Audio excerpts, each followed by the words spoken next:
सर्वपक्षीय शिष्टमंडळानं आज राज्य निवडणूक आयोगाची भेट घेतली आहे। मतदार याद्यांच्या दुरुस्तीशिवाय निवडणुका घेऊ नका अशी भूमिका यावेळी शिष्टमंडळाने घेतली आहे। सत्य स्वीकारा, निवडणुका रद्द करा अशी मागणी उद्धव ठाकरे यांनी यावेळी केली आहे। उशीर लागू द्या, बॅलेटवर निवडणुका घ्या असं राज ठाकरेंनी म्हटलंय। निवडणूक आयोगासोबतच्या बैठकीत उद्धव ठाकरे काय म्हणाले ते पहा। व्हीव्हीपॅट नसेल तर बॅलेटवर निवडणूक घ्या। व्हीव्हीपॅटवर निवडणुका घेत नाही म्हणजे सर्व पुरावे तुम्ही नष्ट कराल। त्रुटींसह निवडणुका घ्यायच्या असतील तर निवडणुका कशाला घेता?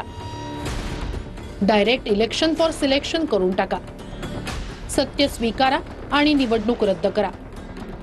चोक्कलिंगम म्हणतात, काही जबाबदाऱ्या आमच्याकडे नाही, मग आम्ही कुणाशी बोलू? निवडणूक आयोग हा काही हरिश्चंद्र नाही। बैठक झाली, अजूनपर्यंत निर्णय कोणत्याही पद्धतीचा निवडणूक आयोगाकडून होत नाहीये। मतदार यादी तपासण्याच्या संदर्भात दुबार मतदार खूप मोठ्या प्रमाणात आहे।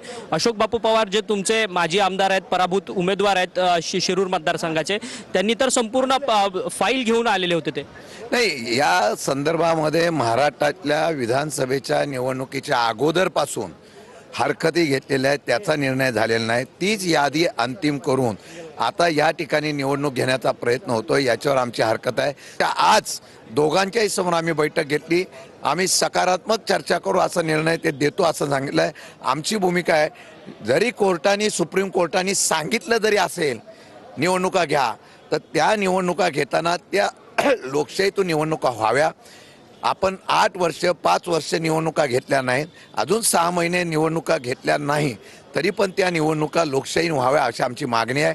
त्यांनी चर्चा करतो म्हणून सांगितलंय, बघू काय चर्चा करतो, नाही तर आम्ही 2-3 दिवसांनी आम्ही परत निर्णय घेऊ। मंत्री जितेंद्र आव्हाड आपल्या सोबत आहे। सर, याद्यांमधला घोळ नेमका हा काय आहे? तुम्ही 2 दिवस भेट घेतले, चोक्कलिंगम यांची, वाघमारे यांची सुद्धा, तुमचं समस्यांचं समाधान झालेलं आहे का? असं आहे की आम्ही त्यांना दाखवलं आहे। आता हे मी तुमच्या समोर ठेवतोय ना की हे बघा, गंगाराम शिंदे, अंतेश्वर गंगाराम शिंदे, अंतेश्वर गंगाराम शिंदे, अंतेश्वर गंगाराम शिंदे, 4 ठिकाणे लाव आहे। लातूर एपिक नंबर 4 वेगवेगळे। आमच्या शिरूर मतदारसंघामध्ये केशनान नावाचं गाव आहे, त्याच्यात 1 नंबरच्या घरामध्ये 188 नावं। आणि त्यांना विचारलं की 1 नंबरचं घर, तर तिथला निवडणूक निर्णय अधिकाऱ्यांनी आणि तहसीलदारांनी लिहून पाठवलं 1 नंबरचं घरच अस्तित्वात नाही। मग हे माणसं कुठून आली?